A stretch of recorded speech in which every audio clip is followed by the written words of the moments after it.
Hi everyone, this is Maria Kaneko Millar, and this is the first day of the Fearless Performer Series.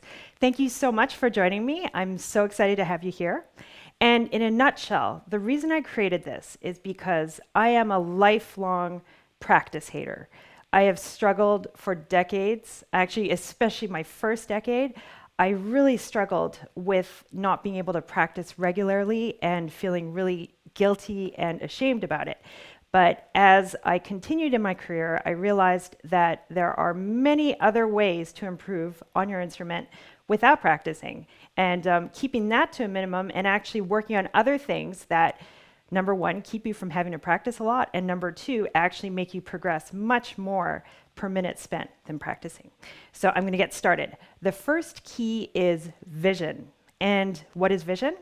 It's really basic. It's just an idea and reality and the path you walk to get from A to B. And basically, vision, to develop it, you got to keep walking that path over and over and over again. It needs to get worn. It needs to have your footprints in it permanently because you've walked it so much, because each time you do that, the vision gets bigger and bigger. So to use an example, the series is based upon 7 videos that I'll be releasing that I did with the Victoria Symphony. It's this Celtic classical show called Music from the Emerald Isles. And in terms of putting it together, I wanted to compose music. I wanted to improvise. I wanted to design a really cool dress that enabled me to move or stand still and have it kind of work with that. I wanted to do audience interaction, fiddling, classical playing. So that was the idea.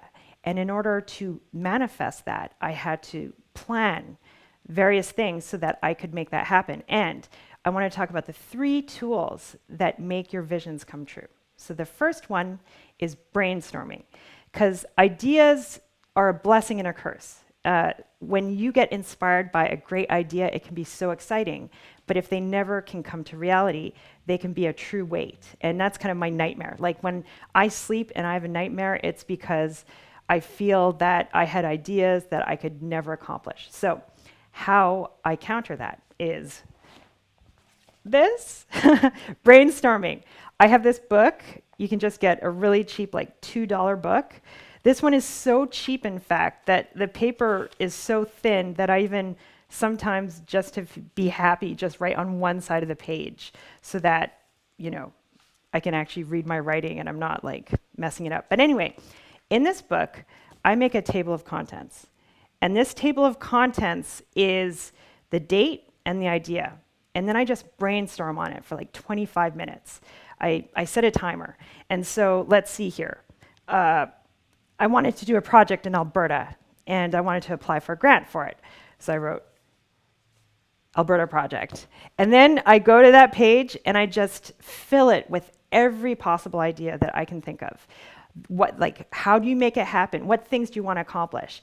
And I try to actually write down more than I could ever possibly accomplish so that I can look at it.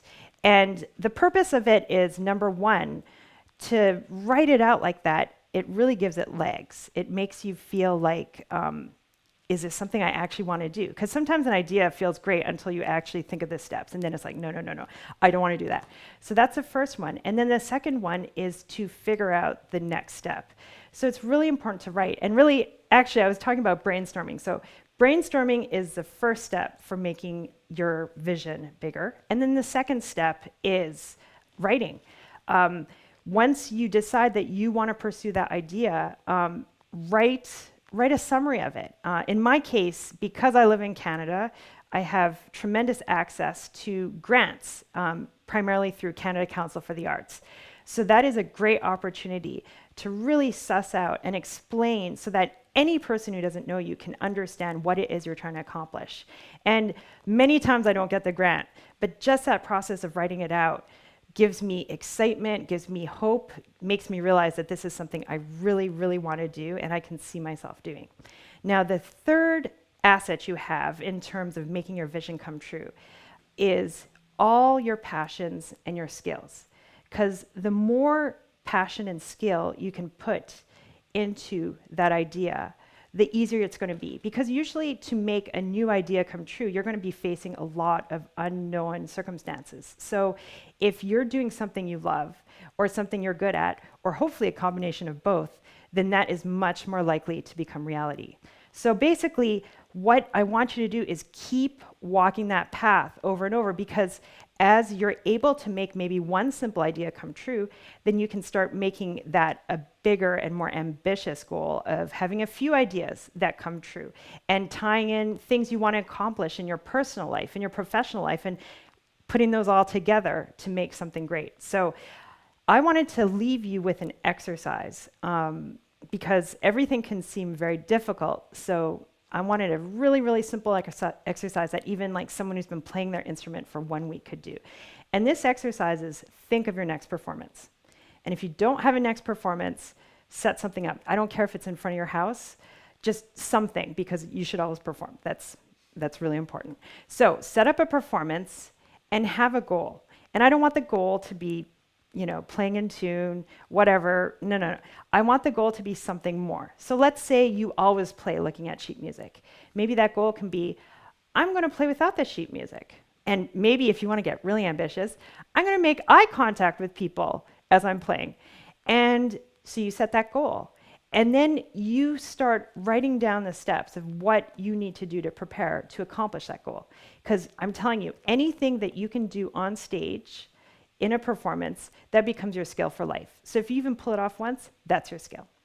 Now, we are running out of time because in about 2 minutes, we're going to go to the debut of Amazing Grace.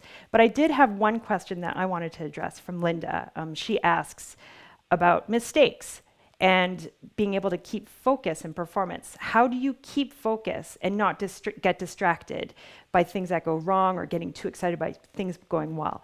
And I thought about it, and I think I have 2 answers. So the first is you need to develop this automatic response to that, where if you make a mistake, you got to smile.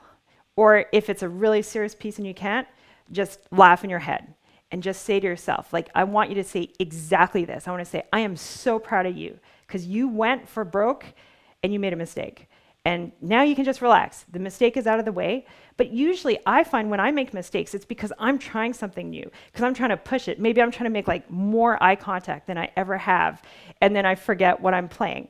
Or maybe I'm trying new movement, or maybe I'm trying like more of a flourish, or to take my intonation up to the next level. So usually a mistake is a sign that you're not just playing it safe. So giving yourself credit for it. And then the second thing to do, I find when I get tense or I'm like distracted in my head, I move. Start walking, take a few paces, maybe sway your body more as you play. I find that really makes your body take over instead of letting your mind take over. So those are my 2 tips for you. And if you have any other questions, please put them in the comments and I will address them in future days. And I think we're about to go to the premiere. So thank you so much for joining me. And Amazing Grace. That's what's coming up next. And it should show up just right on your page as soon as I end this live stream. It should redirect you. So this is my first time doing it. Hope it works out. Thank you. Bye.